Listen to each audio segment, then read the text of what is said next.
Next to the ark, we read a piece from Rabbi Hanina mentioning that he learned a lot from his teachers, from his colleagues, and most of all from his students. I want to thank two rabbis that are here, Rabbi Diamond, our beloved Rabbi Emeritus, my teacher and mentor. We're so happy to see you.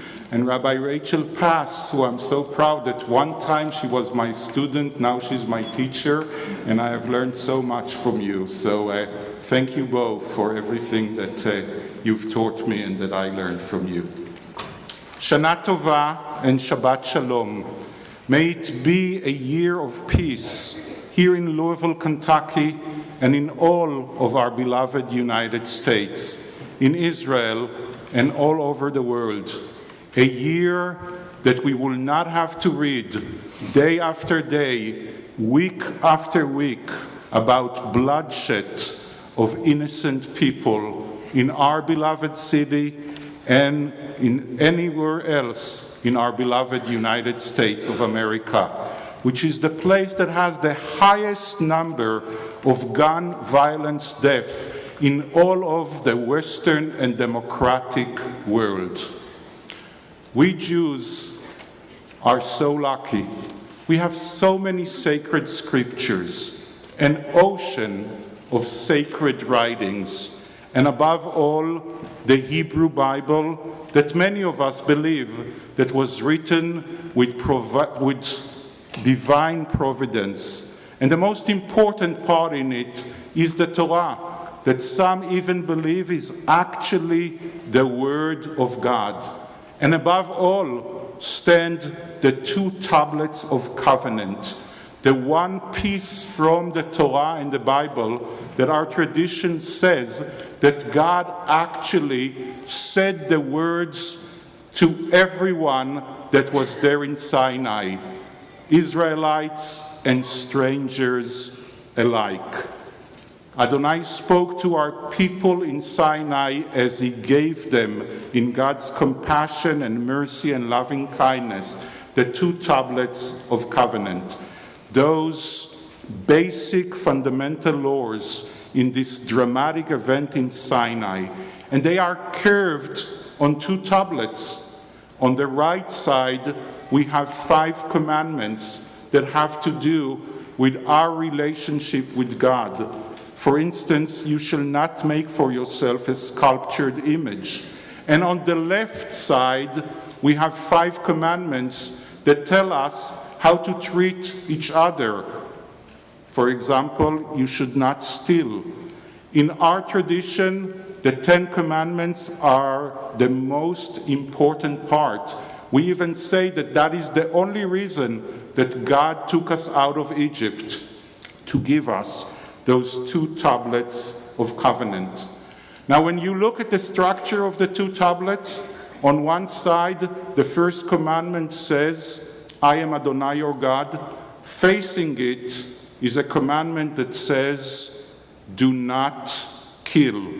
Now, it's very interesting. The first commandment on the right side, I, Adonai your God, is actually a very lengthy commandment. We can all agree that believing in God is a complicated thing. Even God understands that, so God explains why Adonai is our God and why should we be loyal only to Adonai our God.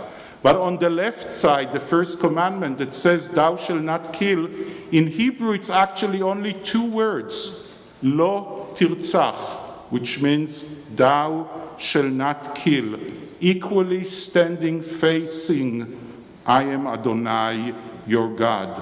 Short and to the point, with no buts, with no exceptions, with no ifs.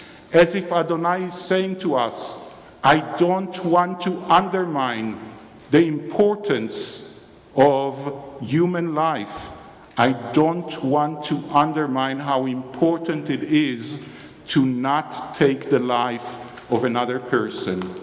In your handouts, you'll find a midrash, a rabbinical explanation that tries to teach us what is the message that comes from this structure. And it says the following: How are the 10 commandments given? 5 on one tablet and 5 on the other. I am Adonai your God, and opposite, you shall not kill, teaching us that spilling blood is the same as diminishing the image of God. The Midrash is very courageous. It blurs on purpose the differences between God and human beings.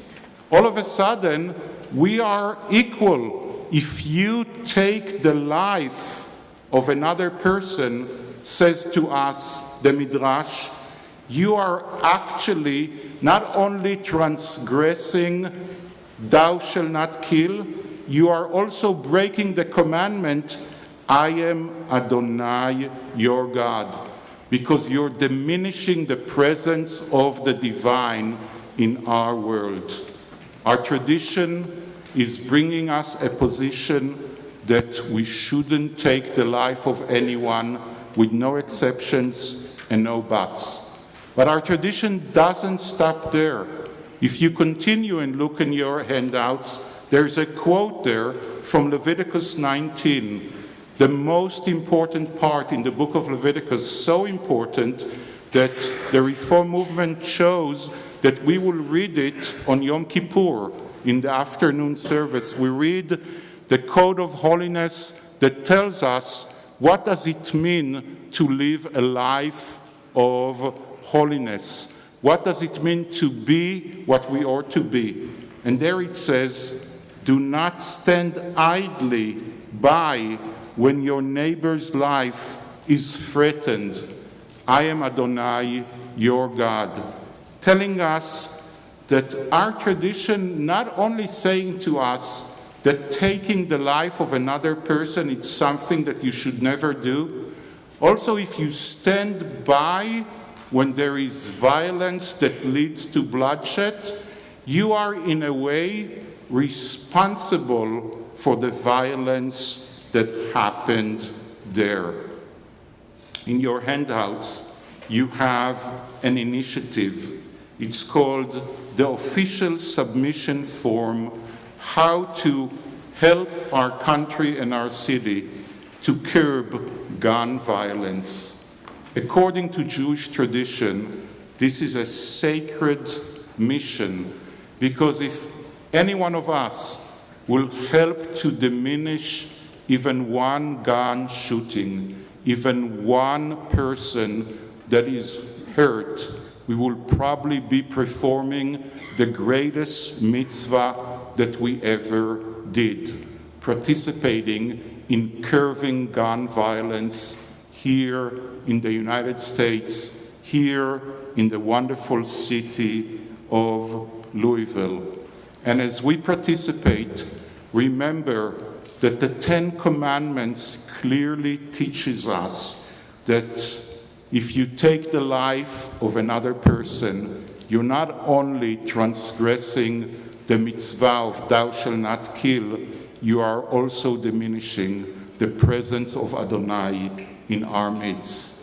Our tradition teaches us to say every time we welcome a holiday, l'chaim, to life. Our tradition is a tradition of preserving life. Let's be partners of that. Let us not sit idle while there's blood spilled in our streets and in our country. Shana Tovah and Shabbat Shalom.